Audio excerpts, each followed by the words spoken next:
Salut à tous, j'espère que vous allez bien. Dans cette nouvelle vidéo, je vais vous parler des mystères de la ronde des archanges, de ce que représente la ronde des archanges pour la tradition essénienne. Et je vous expliquerai quels sont les 3 degrés de la ronde des archanges qui sont liés aux 3 degrés de l'existence, le divin, le spirituel et le matériel.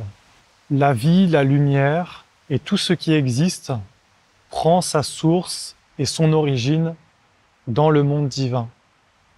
Le monde divin est la source de toute existence, la source de toute vie, la source de toute conscience. C'est de ce monde d'éternité, d'immortalité, le Père-Mère de toute vie, que toute création est apparue. Le divin, c'est la vibration originelle, la vibration éternelle, c'est le degré le plus haut. Nous, les êtres humains, nous ne vivons plus avec le divin. Nous vivons dans des sphères inférieures, dans les sphères de la création. En dessous du monde divin, il y a 2 sphères principales. La sphère du monde spirituel et la sphère du monde matériel. C'est-à-dire, c'est un monde de dualité. Et nous vivons dans ce monde. Mais dans ce monde, il y a la vie. Et la vie, qui vient du monde divin, elle descend donc à travers ces sphères des mondes spirituels et ces sphères des mondes matériels. Et ainsi, toutes les créatures qui vivent dans ce monde, dans le spirituel comme dans le matériel, ont accès à la vie, à la lumière, à l'intelligence, à la sagesse d'un monde d'éternité, parce que ce monde coule comme une source à travers tous les degrés de l'existence afin d'apporter la vie. Dans la tradition essénienne, c'est ce que nous appelons la ronde des archanges. La ronde des archanges est pour nous le terme, le nom que l'on utilise pour déterminer, pour dire le grand cycle de la vie, le grand cercle de l'existence, la grande intelligence qui fait que tout est ordre, que tout est harmonie et qui fait apparaître la lumière, l'intelligence, la sagesse, toutes les vertus, toutes les lois divines dans toutes les sphères de l'existence. La ronde des archanges est donc pour nous les Esséniens le grand cycle de la vie, le grand cycle de l'ordre, de l'harmonie, de la beauté, de la loi de Dieu. C'est la grande loi de Dieu qui se manifeste d'une façon universelle, qui se manifeste d'une façon à la fois terrestre, parce que dans le monde terrestre et matériel, tout est régi par des lois, mais dans les degrés plus subtils de l'existence. Car à l'image du monde matériel, le monde spirituel est lui aussi régi par des lois, régi par une intelligence, par un ordre et une harmonie, et habité par des peuples, par des êtres, par des entités, à l'image du monde matériel. Le monde divin, lui étant, comme je vous ai dit, la source et l'origine de toute vie. Alors, la ronde des archanges, ce cercle de la vie, de l'existence, de la lumière, et on pourrait dire de l'alliance avec Dieu, du lien avec un monde supérieur d'éternité, c'est la source de toute création, la source de toute vie, c'est le lien vivant qui unit tous les êtres entre eux, qui permet que chaque être est relié entre eux dans une grande harmonie, dans une grande sagesse, qui est en fait le corps de Dieu, parce que nous sommes dans le corps de Dieu d'une certaine façon, même si nous ne vivons plus dans la conscience éveillée, même si nous sommes tombés dans l'ignorance et que nous nous sommes séparés de Dieu dans notre conscience individuelle, nous sommes quand même dans le corps de Dieu, dans le corps d'une intelligence supérieure, à travers la nature, à travers le spirituel et à travers notre âme qui est la gardienne de la mémoire, qui est la gardienne du divin. La ronde des archanges, c'est donc ce grand cycle de la vie qui se manifeste dans ces 3 degrés de l'existence. Et j'aimerais plonger plus profondément dans ces 3 degrés dans lesquels se manifeste cette ronde des archanges, du matériel qui est lié plus au monde de la mer, au monde de la terre et de l'incarnation, au spirituel et au divin. Le premier degré de la ronde des archanges, c'est celui que l'on peut voir à travers l'ordre et l'harmonie de l'univers, à travers l'ordre, l'harmonie des planètes, des étoiles, à travers la vie sur Terre qui est dans une perfection, notamment à travers les éléments, les 4 éléments, la terre, l'eau, l'air, le feu, et à travers les règnes de l'existence, c'est-à-dire le règne des pierres, le règne minéral, le règne végétal, le règne animal et le règne humain. Sur la terre, dans la nature, la ronde des archanges, le cycle de la vie, se manifeste donc par l'ordre des étoiles, par l'ordre et l'harmonie de la rotation des planètes autour du Soleil, autour de l'univers, ce qui donne sur la Terre les conditions à la vie, notamment à travers les saisons, les solstices et les équinoxes, qui forment le cercle de l'année et qui font que la vie est possible sur notre planète. La vie est possible par tous ces facteurs qui sont en fin de compte une intelligence supérieure qui est matérialisée jusque dans le côté terrestre, matériel. Et dans la tradition essénienne, dans les anciennes traditions, on a appelé ça la mère terre, la Pachamama, la grande maman. C'est-à-dire le premier degré de la ronde des archanges, c'est celui de la nature vivante, des cycles de la vie dans la nature, dans l'univers visible. Et ces cycles, en fin de compte, nous permettent d'avoir un corps et d'avoir un environnement. Et en fin de compte, d'être dans un monde vivant, dans un monde parfait, dans un monde sacré, parce que la nature est un temple, la nature est un monde sacré. Les planètes, les étoiles sont des êtres vivants. Et tout cela forme une écriture divine. Dans le monde de la mer, dans le royaume de la mer, ce premier degré de la ronde des archanges, c'est une écriture parfaite. Parce que quand tu regardes les étoiles, quand tu regardes les planètes, quand tu regardes la Terre, c'est une perfection. Comment tout est harmonie, comment tout est ordre, comment il y a chaque créature qui est à sa place et qui permet à l'ensemble de vivre, et que toutes les créatures ont une fonction dans la création, et la fonction de chacun permet à ce que la vie du corps global soit possible. Et dans son premier degré, la ronde des archanges, c'est ça. Chaque créature a sa place, chaque être a sa place. Les éléments, les 4 éléments de la terre, de l'eau, de l'air et du feu apportent la vie. Ils sont la base, ils sont le fondement sur lequel toute vie repose sur la terre. Et ensuite, chaque règne de l'existence a sa fonction. Les pierres ont leur fonction, les plantes ont leur fonction, les animaux ont leur fonction et les êtres humains ont aussi leur fonction et leur mission à réaliser. Mais ça, je vous en parlerai un peu plus tard dans la vidéo. On peut dire donc que ces cycles de la vie qui forment ce que l'on appelle la ronde des archanges dans la tradition essénienne sont la perfection d'une intelligence divine matérialisée qui se montre. Lorsque tu veux voir Dieu sur la terre, tu dois regarder la nature. Tu dois regarder les cycles de la nature. Tu dois regarder les oiseaux, tu dois regarder le soleil, les planètes, les cycles de la vie, l'eau qui coule, les rivières, les océans, les montagnes. Et dans tout cela, tu verras l'écriture d'une intelligence supérieure.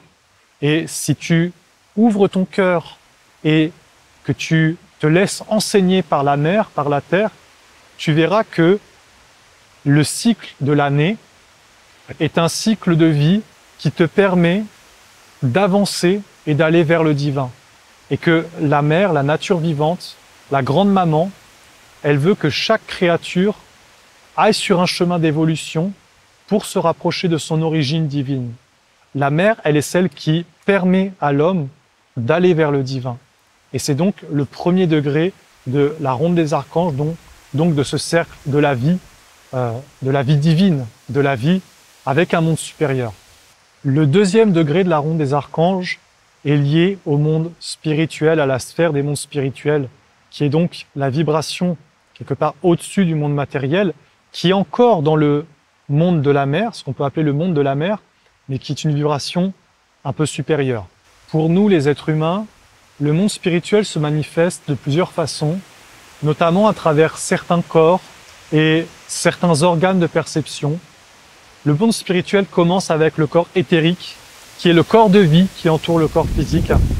Puis il continue avec le corps astral qui est lié aux sentiments, le corps mental qui est lié à la pensée et le corps causal qui est lié à la destinée et à la conscience, au karma en fin de compte.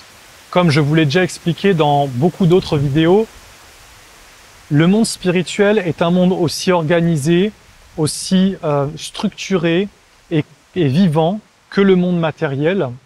Et nous vivons dans ce monde d'une façon plus ou moins consciente, pour la majorité des êtres humains d'une façon inconsciente, et pour ceux qui s'éveillent, qui travaillent sur eux et qui notamment ont éveillé des sens plus subtils, cela devient de plus en plus conscient.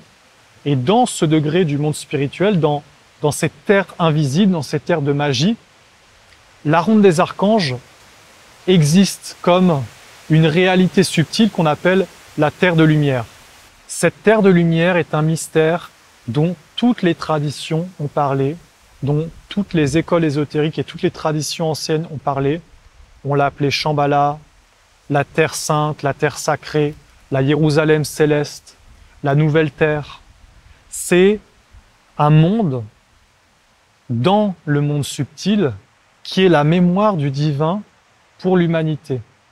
Les Égyptiens l'ont appelée la barque de lumière. On a parlé aussi de la Merkaba du prophète Élie, qui était le char de lumière. En fin de compte, c'est toujours cette même idée, l'arche de Noé, qui est la gardienne de l'alliance, la gardienne du savoir et de la connaissance d'un monde supérieur. Donc la ronde des archanges, elle est dans ce monde spirituel, cette barque de lumière, elle est cette arche d'alliance qui préserve en fait la mémoire de tout ce qui est divin pour l'humanité et pour la terre. Dans cette ronde des archanges vit toute la mémoire de tous les sages, de tous les maîtres, de tous ceux qui ont travaillé pour la lumière. Et c'est pas juste une mémoire comme d'un passé, c'est une mémoire vivante, une mémoire intelligente. Ce sont réellement des êtres, des entités, des milliers, voire même des millions d'entités de lumière qui travaillent et qui œuvrent jour et nuit pour que la lumière soit victorieuse sur la terre, pour qu'un monde de lumière apparaisse et pour que jamais la lumière ne se perde, c'est-à-dire que l'alliance de lumière entre l'humanité et le monde divin ne se perde. Pourquoi? Parce que l'être humain est celui qui relie le divin avec la terre. Donc si l'humain perd le lien avec le divin, alors il n'y a plus de lumière sur la terre et on peut voir comme un peu à notre époque, parce que notre époque, l'être humain a perdu le lien avec le divin dans sa quasi-totalité et donc l'être humain devient un esclavagiste. Il va mettre en esclavage les animaux, les plantes et les pierres. Il y a énormément de traditions et d'êtres qui ont œuvré pour la lumière. On peut penser notamment à des traditions comme l'Égypte qui ont vraiment incarné la lumière, comme des peuples, les Incas, les Mayas, les Toltecs, en Inde, en Chine, dans le passé, les Celtes, le peuple perse avec Zoroastre, les Amérindiens aussi, qui étaient plus tournés vers le côté de la mer et de la nature, mais qui ont incarné un aspect du monde divin. Et tous ces peuples ont été porteurs donc de cette sagesse, de cette lumière, et étaient en lien avec donc cette terre de lumière, avec cette ronde des archanges, dans les mondes subtils, dans les mondes de la magie, qui est le lien avec un monde supérieur. Lorsqu'un être humain fait un travail sur lui pour aller vers le monde divin, pour s'élever intérieurement, pour découvrir le mystère de la vie, automatiquement, il entre en résonance, il entre en affinité avec ce monde-là, avec cette terre de lumière. Parce que nul ne peut aller vers un monde divin, vers un monde d'éternité seul. Pourquoi? Parce qu'on est une tradition, on est une famille. Et quand je parle de tradition, c'est pas uniquement les humains. La tradition, elle est universelle. Elle englobe les pierres, elle englobe les plantes, les animaux, les hommes et les mondes invisibles, c'est-à-dire les esprits, les génies, les égrégores. Tous les mondes de lumière, tous les mondes fidèles à la lumière forment la tradition. Et lorsque tu vas vers la lumière, lorsque tu veux t'élever intérieurement par un travail, par exemple comme a fait le Bouddha. Le Bouddha, il est allé dans la nature et il a médité, il a fait un travail sur lui pour s'élever vers des mondes supérieurs. Et quelque part, il s'est posé sur cette terre de lumière, il est entré dans cette terre de lumière. Et à partir de cette terre de lumière, il a pu avoir un contact vivant avec le monde divin. Mais il était quelque part dans la grande tradition universelle. Il était dans cette tradition éternelle de la lumière que, aujourd'hui, les Esséniens, nous cherchons à poser et à réaliser sur la terre, à mettre dans la force et dans la gloire. Parce qu'aujourd'hui, les humains ont oublié la tradition. Ils ont oublié ce lien, cette filiation de lumière que nous appelons la ronde des archanges.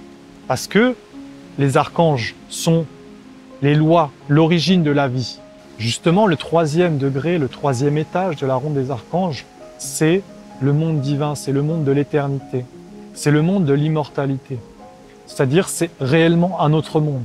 Un monde où l'homme n'est plus, où il n'y a plus la mortalité, où il n'y a plus de mal. C'est-à-dire que lorsque tu passes la porte du monde divin, lorsque tu sors du monde spirituel et que tu rentres dans le monde divin, il n'y a plus du tout de dualité.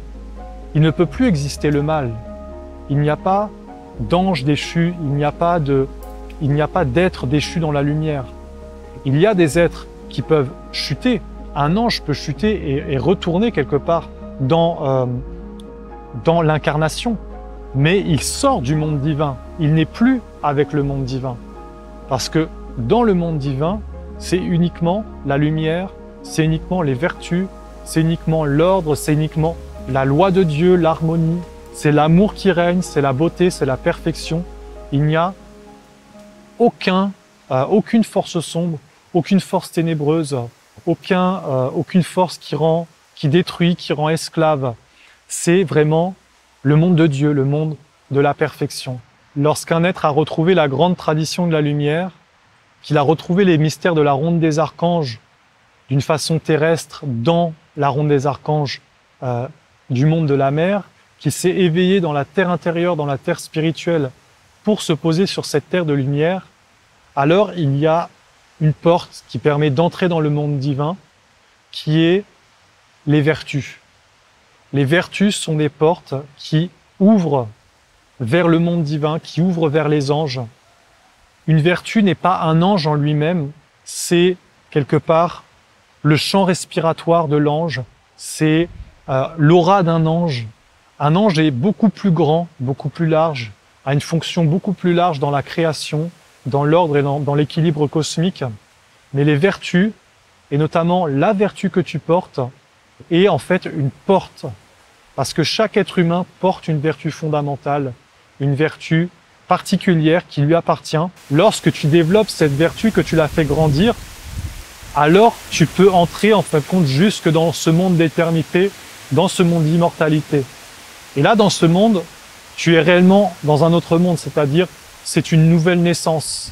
Tu vis avec des anges, avec des êtres d'un autre monde. Tu entres en contact avec des lois universelles, avec des principes, avec des êtres immortels et éternels. Et là, il n'y a que, bien sûr, la vertu qui éveille ton âme, qui éveille l'aspect divin, parce que le divin en toi, c'est ton âme. Et ton âme, une partie, elle vit en toi, dans ton être intérieur, et l'autre partie, elle vit dans ce monde divin d'éternité. Et donc, en éveillant la vertu principale de ton âme qui est cachée en toi, tu renoues le lien avec ton âme éternelle, ton âme immortelle. Et c'est avec ton âme immortelle que tu vis avec les mondes supérieurs, que tu peux parler avec un ange, que tu peux comprendre les lois de l'univers et vivre avec elles et devenir toi-même la loi.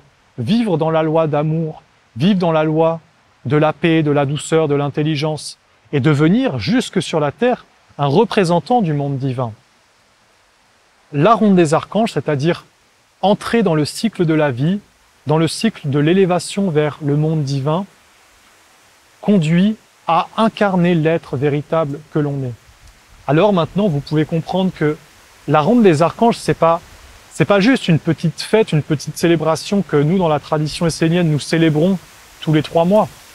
C'est un monde omniprésent, c'est un monde sacré, c'est un ordre céleste, un ordre divin. En fait, c'est le cercle de la vie, le cycle de la vie. Et soit l'être humain vit avec la vie, soit il vit en dehors de la vie.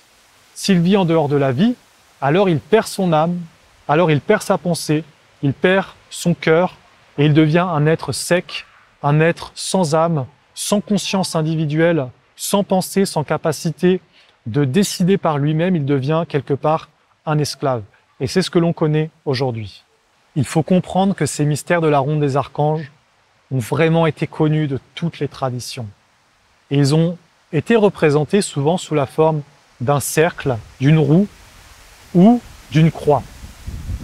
On peut voir dans toutes les anciennes traditions, vous avez par exemple la roue médecine des Amérindiens, vous avez la svastika dans le bouddhisme, vous avez le Yungdrung dans le bouddhisme tibétain. Vous avez toujours dans les anciennes traditions tous ces symboles.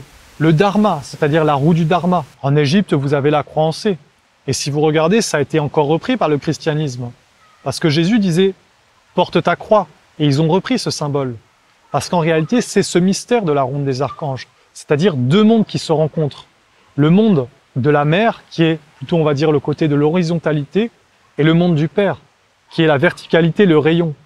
Ce sont deux mondes qui se rencontrent et qui forment un troisième monde, c'est-à-dire un enfantement, qui forme un corps, le corps de la divinité.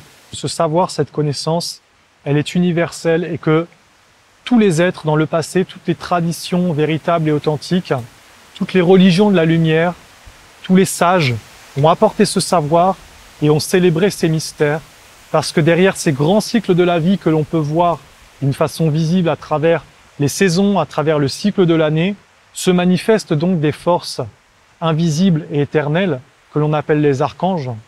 Parce que, pourquoi la ronde des archanges?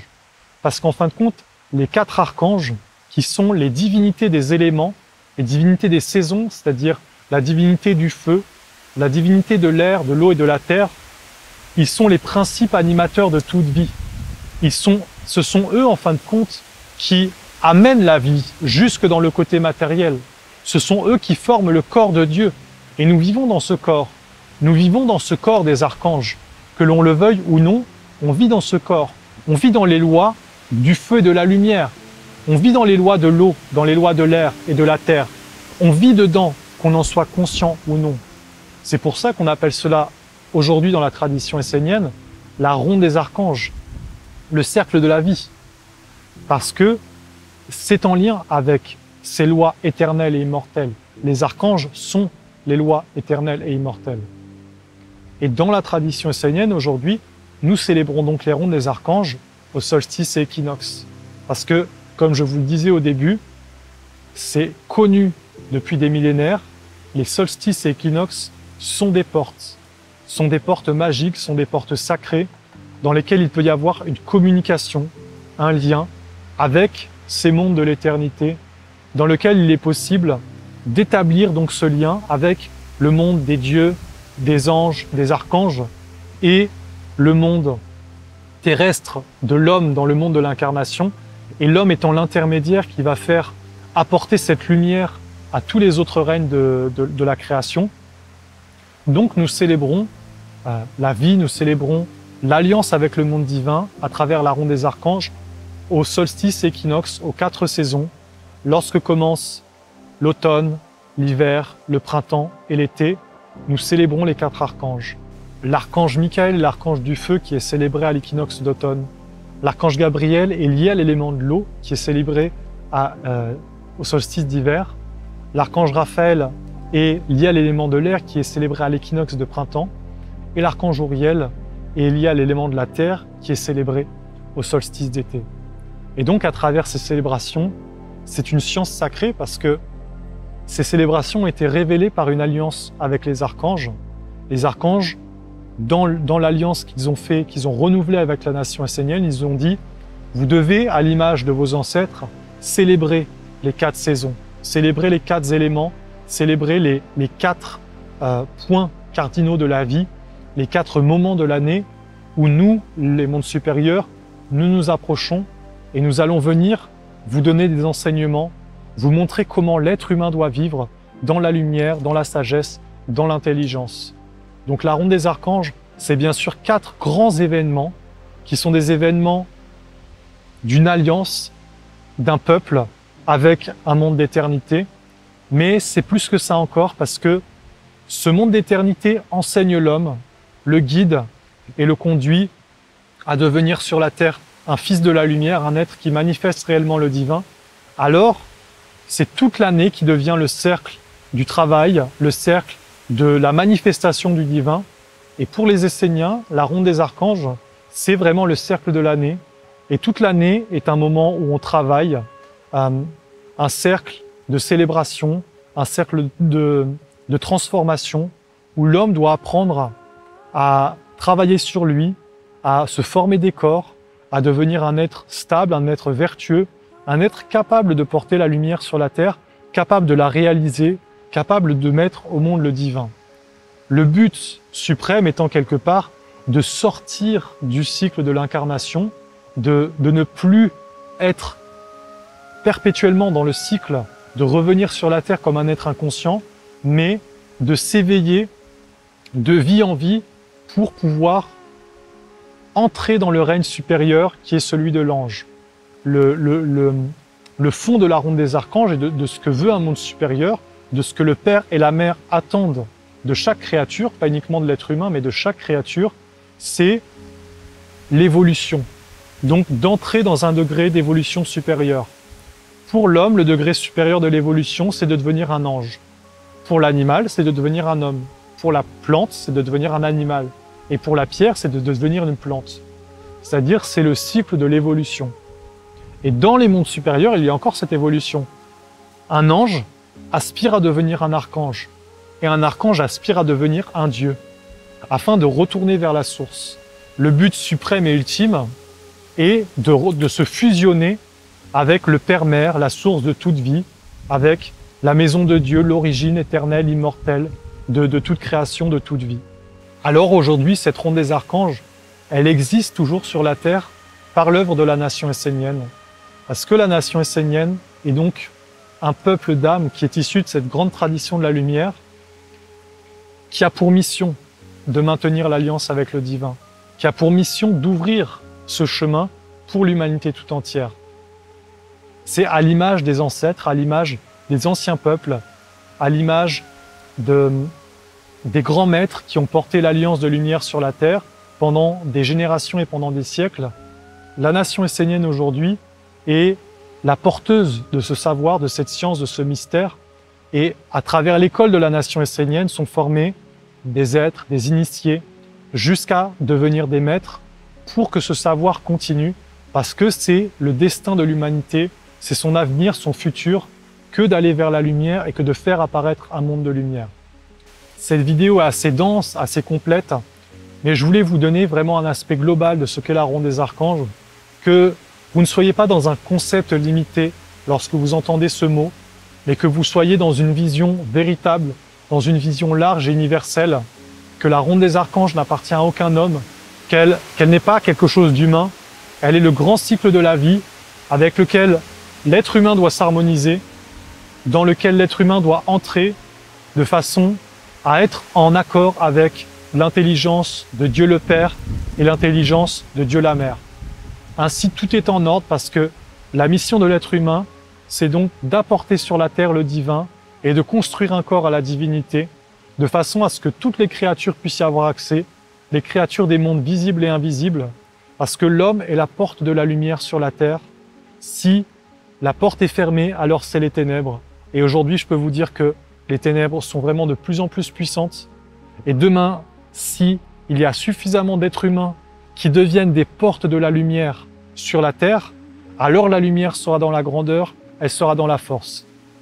Vous avez, à travers ce que je viens de vous dire, l'idée du peuple essénien, l'idée de la nation essénienne, une nation, un peuple de lumière qui apporte un équilibre dans ce monde où l'obscurité devient de plus en plus omniprésente, où il n'est plus possible de respirer avec son âme, où c'est la dictature qui s'instaure. Alors, vous avez l'enjeu, vous avez la sagesse d'un monde supérieur qui n'a jamais abandonné l'humanité, qui n'a jamais abandonné les hommes. Dieu n'a jamais abandonné le monde. Il a toujours envoyé des êtres, des initiés, des sages, des maîtres, et surtout, il a toujours renouvelé la tradition de la lumière pour qu'il y ait toujours un lien. Nous, les Esséniens, nous sommes juste les continuateurs de cette tradition nous sommes les porteurs de ce savoir et beaucoup de peuples portent beaucoup de savoir et de connaissances. Nous, notre savoir et notre connaissance, c'est l'alliance avec le monde du Père et le monde de la Mère, de façon à faire apparaître une nouvelle humanité.